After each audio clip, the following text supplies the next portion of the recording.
Assalamualaikum warahmatullahi wabarakatuh. Perkenalkan, nama saya Teo Hernandi dari kampus Sistem Pranata dengan NPM 10918064011 U. Pada kesempatan kali ini, saya ingin menjelaskan tentang apa itu mikroprosesor. Baik, tanpa berlama-lama, mari kita mulai. Mikroprosesor adalah komponen elektronik yang berfungsi untuk mengolah data secara digital yang diperoleh dari saluran masuknya berdasarkan program yang telah diberikan dan disimpan dalam memori program, dan menghasilkan keluaran yang dikirim melalui saluran keluaran. Ya, ini ada prosesnya, ada input, proses, dan output. Sistem mikroprosesor pada kenyataannya, prosesor tidak dapat bekerja sendiri tetapi memerlukan beberapa unit-unit yang terpisah. Unit tersebut adalah CPU, memori, input atau output. Komputer merupakan salah satu aplikasi dari sistem mikroprosesor yang sering kita temui. Ini ada bagian-bagian dari komputer, ada input unit, output. Di sebelah kiri kita bisa lihat seperti mouse, keyboard, dan di sebelah kanan ada monitor dan printer. Ya, gambar di tengah ini adalah sistem mikroprosesornya ya. Kita lanjut ke slide selanjutnya. Ya, bisa kalian baca sendiri. Ada input, prosesor, memori, dan output.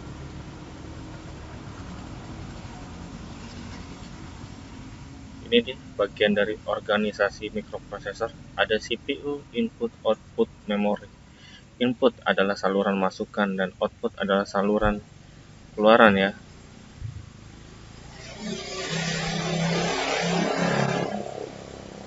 CPU versus mikroprosesor. CPU Central Processing Unit merupakan bagian utama pada komputer. CPU dibangun dengan menggunakan teknologi non-single chip, bukan teknologi mikroelektronik.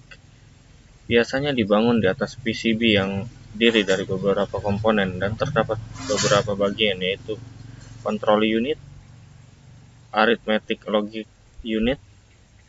Secara organisasi antara CPU dan peripheral, piranti tidak menggunakan sistem bus, melainkan sistem bintang, yaitu star. Setiap peripheral dihubungkan dengan input atau output tersendiri ke CPU. Mikroprosesor merupakan bagian utama pada mikrokomputer. Mikroprosesor dibangun dengan teknologi mikroelektronika dengan teknologi minimal LSI, Large Scale Integration, yaitu teknologi mikroelektronika dengan kepadatan yang besar, sehingga mikroprosesor sekarang biasanya sudah single chip.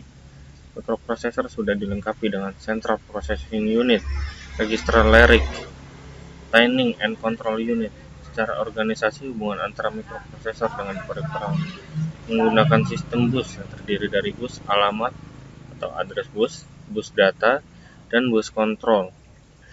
Dengan sistem bus ini, setiap ekspansi piranti dihubungkan secara paralel dengan bus. Dengan sistem bus ini, mikrokomputer mudah diekspansi bagian perangkat kerasnya karena setiap piranti dihubungkan secara paralel dengan bus ekspansi. Implementasi pada mikroprosesor. Di sini kita mendapati adanya contohnya seperti mesin cuci. Implementasi mikrokontroler pada mesin cuci satu tabung. Terdapat beberapa mikrokontroler pada mesin cuci. Salah satunya adalah Atmega 32 yang digunakan untuk mengatur lamanya keran air terbuka tertutup dengan lama waktu yang sudah ditentukan. Kita lanjut ke bagian pemrograman. Konsep pemrograman loop adalah suatu perulangan instruksi tertentu, dan label suatu kata atau kode yang menyatakan suatu alamat. Komentar suatu kata atau kalimat yang digunakan sebagai penjelasan dari program.